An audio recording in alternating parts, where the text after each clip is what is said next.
రేవంత్ రెడ్డి గారు నిజంగా మిమ్మల్ని గుంపు మేసి అంటారు కానీ మీరు తాపి మేసిగా కూడా పనికిరాలని చెప్పేసి అని ఇగో ఈ కులగణన ద్వారా తెలిసిపోయింది. ఎందుకంటే ఎవడైనా 2014కి 51% లెక్కలుంటే ఒక 1%, 2%, 3% పెరుగుతాయా తగ్గుతాయా? ఫస్ట్ క్లాస్ పిల్లోడిని అడిగినా కూడా అరే ఇంత 11 సంవత్సరాల తర్వాత లెక్కలు తీస్తే ఎంత అయితే రా అని అంటే గింతనన్నా యావరేజ్గా పెరుగుతాయని అంటాడు. మరి 11 సంవత్సరాల తర్వాత ఎవడైనా తగ్గిస్తాడా? బుద్ధి ఉండాలి, సిగ్గు ఉండాలి కొంచెమన్నా ఈ ప్రభుత్వానికి. అరే మనం లెక్కలు తీసి ముందు పెడితే మనల్ని తిడతారా, తంతారా, పబ్లిక్లోకి వెళ్తే కొడతారు అని చెప్పేసి అని ఇంకిత జ్ఞానం లేదు. అంటే ఇక్కడ ఇంకొక విషయం మాట్లాడుకోవచ్చు అన్న. అంటే ఓన్లీ బీసీలు మాత్రమే తగ్గినారు, మళ్ళీ అట్ ది సేమ్ టైం ఓసీలు కూడా తగ్గాలి, లేదంటే ఓసీ పెరిగినప్పుడు బీసీ వాళ్ళు కూడా పెరగాలి కదా. ఇప్పుడు వడ్డించేటోడు మనోడు అయితే ఏ బంతిలో కూర్చున్నా ఏం కాదు అన్నట్టుగా ఇగో ఇదే సామెత. ఓటించేటోడు అగ్రవర్ణాల వాళ్ళు ఉన్నారు కాబట్టి పాపం రోడ్డెక్కి ధర్నా చేయాల్సిన అవసరం లేదు. అగ్రవర్ణ ఆ సోదరులకి వాళ్ళకి అడగకుండానే రిజర్వేషన్లు వచ్చినాయి, అయినా కూడా మేము బాధపడతలేము. ఇక్కడ మీరు అడిగిన ప్రశ్నకు సమాధానం అదే. వడ్డించేటోడు రేవంత్ రెడ్డి ప్లస్ మిగతా పక్కన ఉన్న వాళ్ళందరూ కూడా అగ్రవర్ణం పెత్తందాలు ఉన్నారు కాబట్టి వాళ్ళ రిజర్వేషన్లు వాళ్ళ జనాభా లెక్కలే పెరిగినాయి.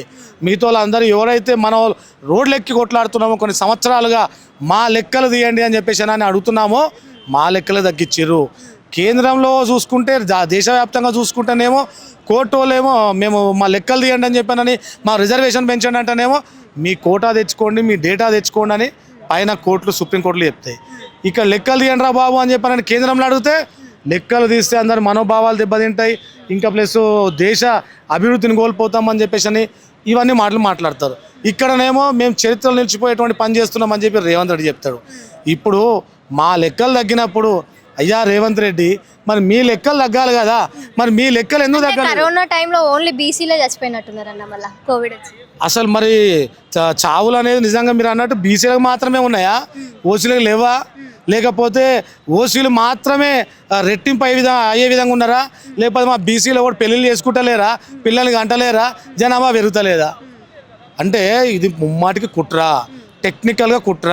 బీసీలకి డైరెక్ట్ మేము రిజర్వేషన్ పెంచాము అని చెప్పి చెప్పకుండా మేము కులగణన చేసినాం, ఇక ముందు పెడుతున్నామని చెప్పి బీసీ ఎమ్మెల్యేలు, మంత్రులు ఎవరైతే ఉన్నారో వాళ్ళందరినీ వాళ్ళ చేతులతోనే బీసీలకు గొంతులు వస్తున్నారు. మేము మీ ఛానల్ ద్వారా ఒకటే డిమాండ్ చేస్తూ ఉన్నాం, హెచ్చరిస్తున్నాం. మీరు జరిగినటువంటి తప్పిదాన్ని ఈ 48 గంటల్లో మీరు సరి చేసుకోకపోతే రాష్ట్రం మొత్తం ఇప్పటికే బీసీలందరూ బగ్గుమంటున్నారు.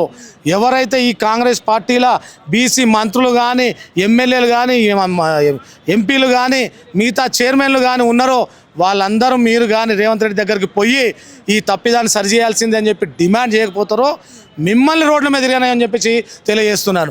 మీరు కార్లలో తిరిగినా, ఎక్కడ తిరిగినా మీ ఇల్లు ముట్టడిస్తాం, మీ పైన రాళ్ల దాడులు జరుగుతాయి.